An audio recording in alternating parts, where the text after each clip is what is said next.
Welcome to my channel. Hello everyone, আমি ঋতুপর্ণা। আমার এই ছোট্ট পরিবারের সবাইকে জানাই স্বাগত। যে যেখান থেকে আমার এই ভিডিও দেখছো সবাই ভালো থাকো, সুস্থ থাকো, বিন্দাস থাকো। আমরাও ভালো আছি। তো আজকের ব্লগটা এখন থেকে শুরু করে দিলাম। আজ হচ্ছে মঙ্গলবার।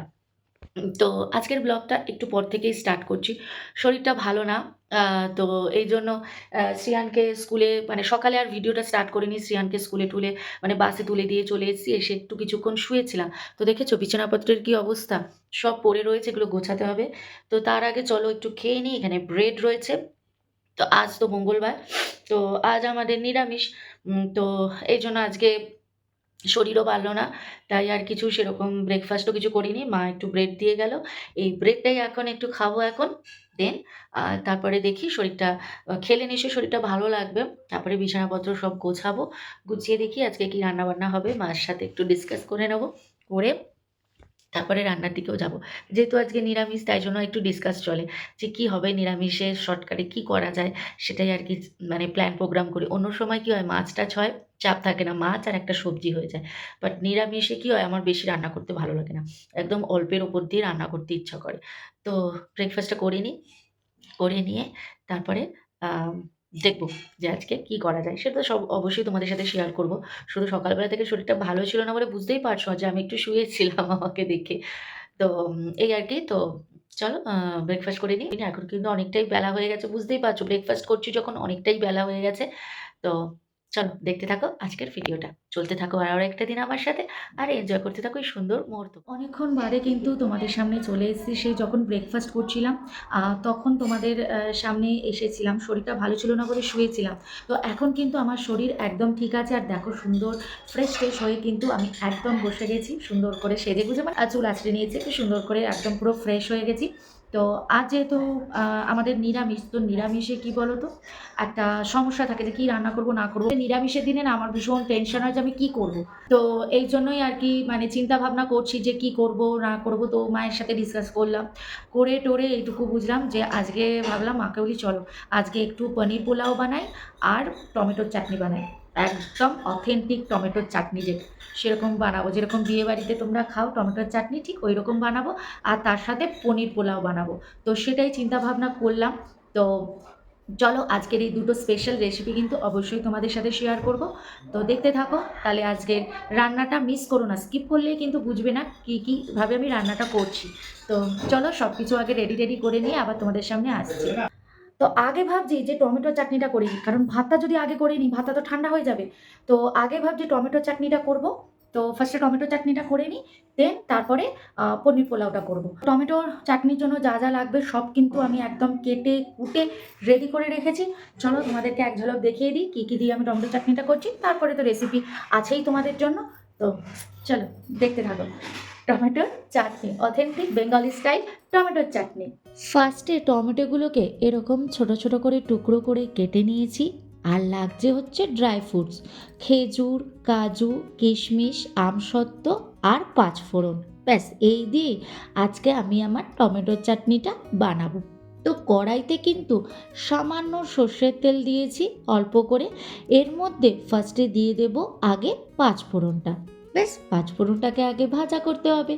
তারপরে এর মধ্যে দিয়ে দেব কেটে রাখা টমেটোর টুকরোগুলো। আর টমেটোটা যাতে তাড়াতাড়ি সেদ্ধ হয়ে যায় তার জন্য এর মধ্যে দিয়ে দেব নুন আর দিচ্ছি হলুদ একটু কালারের জন্য। ব্যাস এবার টমেটোটাকে আগে ভালো করে সেদ্ধ করতে হবে মানে নরম। তো চলো ঢাকা দিয়ে এটাকে 5-6 মিনিট রেখে দিয়েছিলাম। তারপরে ঢাকা তুলতেই দেখি আরে বাহ, টমেটোটা তো আমার অনেকটাই সেদ্ধ হয়ে গেছে। তাই একটু খুন্তি দিয়ে ভেঙে দিলাম যাতে আরেকটু তাড়াতাড়ি ভালো করে সেদ্ধ হয়ে যায়। ব্যাস তারপরে এর মধ্যে দিয়ে দিলাম শুধু কাজুগুলো। দিয়ে ভালো করে নাড়াচাড়া করে আবার এটাকে ঢাকা দিয়ে 2-3 মিনিট রেখে দেবো। ব্যাস রেস্টে। আর গ্যাস কিন্তু আমার কমানোই আছে। 2-3 মিনিট পরে দেখি টমেটোগুলো আরও ভালো করে নরম হয়ে গেছে। ব্যাস তখন মিশিয়ে দিতে হবে চিনি। আর চিনি কিন্তু তোমরা তোমাদের স্বাদ অনুযায়ী মিশিও। আমরা একটু কম খাই বলে একটু কম দিয়েছি। যারা বেশি খাও তারা কিন্তু বেশি চিনি দিতেই পারো। দিয়ে আবার এটাকে একটু ঢাকা দিয়ে রেখে দিলাম। 2 মিনিট পরে ঢাকা তুলে দেখলাম আমার কিন্তু একদম চিনিটা গলেও গেছে। আর কি সুন্দর একটা রস রস মতো বেরিয়েছে।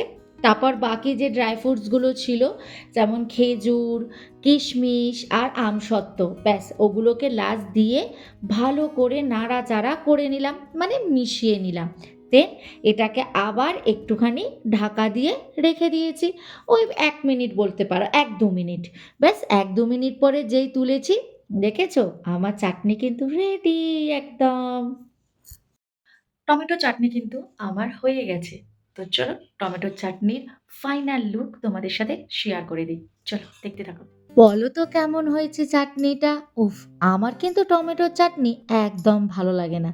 একমাত্র এইভাবে বানালে তবেই আমি টমেটোর চাটনি খাই। তো চলো টমেটোর চাটনি আমার হয়ে গেছে করা। তো কিরকম লাগলো টমেটোর চাটনি অবশ্যই কিন্তু তোমরা জানিও, জানাতে ভুলো না। জানি অনেকেই এই টমেটো চাটনি করতে জানো, বাট যারা জানো না তাদের জন্য স্পেশালি এই টমেটো চাটনির রেসিপিটা তোমাদের জন্য একদম বেঙ্গলি স্টাইলে অথেন্টিক টমেটোর চাটনি। এবারে হচ্ছে আমার পনির পোলাও বানানোর ধাপ। তো ফার্স্ট রেসিপি রান্না হয়ে গেছে চাটনি, এবারে হচ্ছে পনির পোলাও বানাবো। চলো দেখতে থাকো পনির পোলাও। চলো তাহলে রান্না বান্না এবার বসানো যাক। বেলাটা অনেক হয়ে গেছে, শ্রিয়ানও স্কুল থেকে চলে এসছে, তো আমি রান্নাটা বসাতে যাব। দেখি সেই সময় দেখি টাইমও হয়ে গেছে, আর 10-15 মিনিট হাতে ছিল। তো ভাবলাম যে আধা রান্না করব, আবার শ্রিয়ানকে আনতে যাব, তার থেকে বরং শ্রিয়ানকে একেবারে নিয়ে আসি স্কুল থেকে, এনে তারপরে রান্নাটা বসাবো।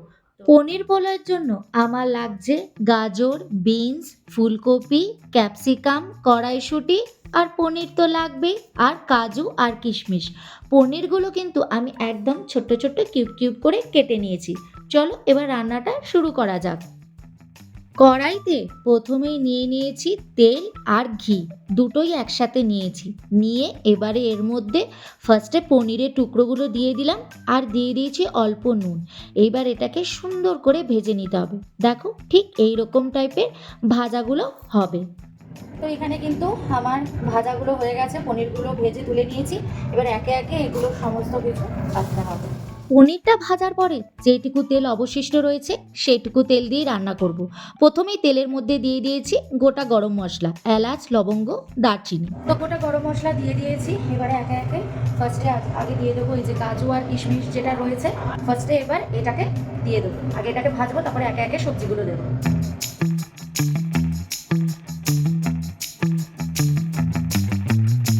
তো এই যে কাজু আর কিশমিশ ভাজা হয়ে গেছে, এবারে এই সবজিগুলো একে একে দিয়ে দেবো। ফার্স্টে দিয়ে দেবো হচ্ছে বিনসটা।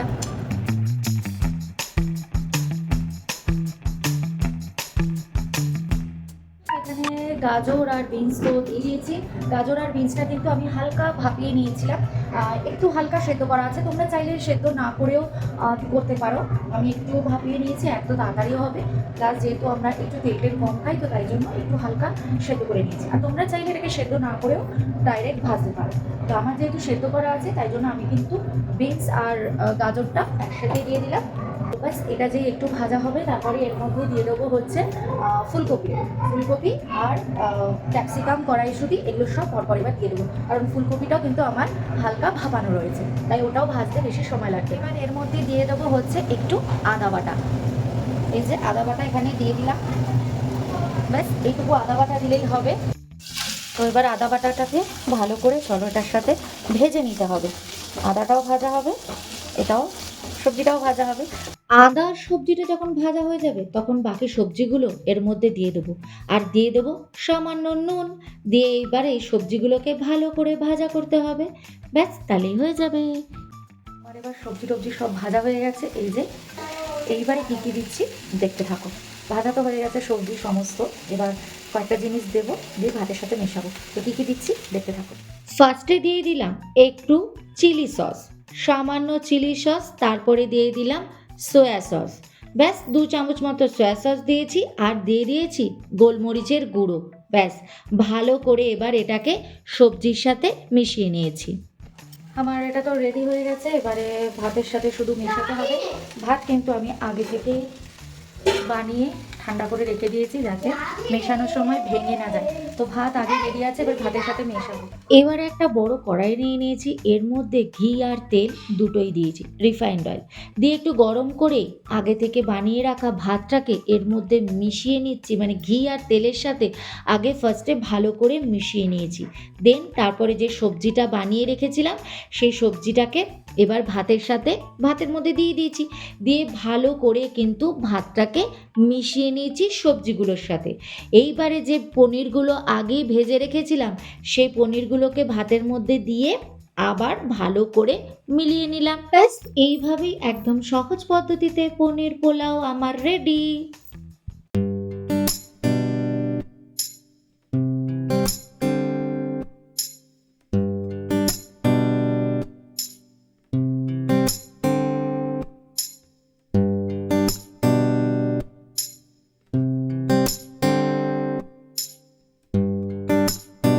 আজকের রেসিপিগুলো কীরকম লাগলো অবশ্যই কিন্তু জানিও।